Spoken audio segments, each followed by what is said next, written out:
Nabi Sulaiman sebagaimana kita ketahui, beliaulah yang telah membangun Masjidil Aqsa di antara 3 masjid spesial yang ada di dunia Islam adalah Masjidil Haram, kemudian Masjidil Aqsa, kemudian baru Masjid Nabawi. Secara urutan pembangunan, yang pertama dibangun adalah Masjidil Haram, dibangun oleh Nabi Ibrahim alaihissalam. Kemudian setelah itu Nabi Sulaiman membangun Masjidil Aqsa. Baru kemudian Nabi Muhammad SAW membangun Masjid Nabawi. Yang ketiga, masjid ini adalah masjid spesial, tidak boleh disamakan dengan masjid-masjid yang lainnya. Makanya Nabi SAW bersabda, la tushaddur rihal illa ila thalathati masajid. Tidak boleh seorang sengaja bersafar untuk mencari keberkahan pada suatu tempat kecuali pada 3 masjid. Masjid Haram, Masjid Aqsa dan Masjid Nabawi. Selain 3 masjid ini tidak boleh seorang sengaja bersafar. Misalnya seorang sengaja bersafar untuk mencari keberkahan di Masjid Ampel atau Masjid Demak, enggak boleh. Atau Masjid Istiqlal enggak boleh. Karena semua masjid selain 3 masjid semuanya sama, enggak ada bedanya. Enggak ada bedanya. Masjid Istiqlal sama dengan Masjid Darussalam, enggak ada bedanya. Masjid Darussalam dengan Masjid Ampel enggak ada bedanya, semua sama. Yang spesial cuma 3 masjid, ya. Disitulah pahala salat dilipat gandakan. Masjidil Haram 100.000 kali lipat, Masjidil Aqsa 500 kali lipat, Masjid Nabawi 1000 kali lipat. Dan di antara keutamaan salat di Masjid Nabawi adalah diampuni dosa-dosa, dan ini salah satu dari doa Nabi Sulaiman alaihissalam. Dalam hadis Rasulullah SAW bersabda, Inna Sulaiman bin Dawud lamma bana Baitul Maqdis sa'ala Allah azza wa jalla khilalan thalatha. Tatkala Nabi Sulaiman alaihissalam bin Dawud selesai dari membangun Baitul Maqdis, maka beliau pun berdoa kepada Allah dan meminta 3 permohonan. Ya.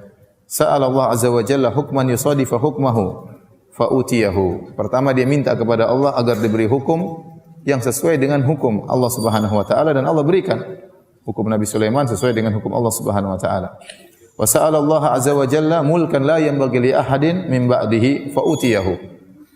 Permintaan kedua, beliau meminta kepada Allah agar diberi kerajaan yang tidak seorang pun memiliki kerajaan seperti dia. Nanti akan kita jelaskan. Itu kerajaan spesial yang di mana hewan-hewan, angin dan jin tunduk kepadanya.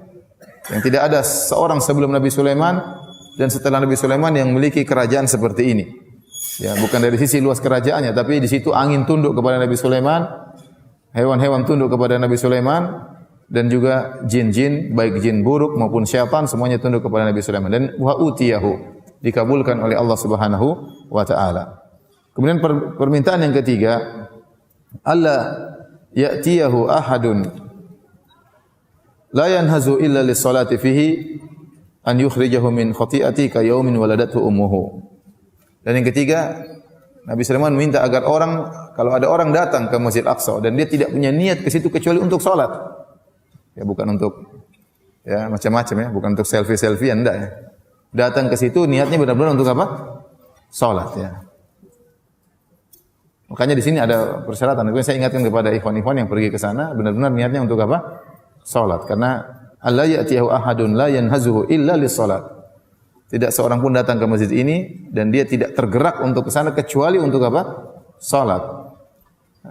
Pahalanya semoga Allah Subhanahu wa taala mengeluarkan dia dari dosa-dosanya seperti baru dilahirkan dari perut ibunya. Kata Nabi SAW, فَنَحْنُ نَرْجُو أَنْ يَكُونَ اللَّهُ عَزَّ وَجَلَّ قَدْ أَعْطَاهُ إِيَّهُ. Dan kata Nabi, kami berharap permintaan Nabi Sulaiman yang ketiga ini juga dikabulkan oleh Allah Subhanahu wa taala. Baik.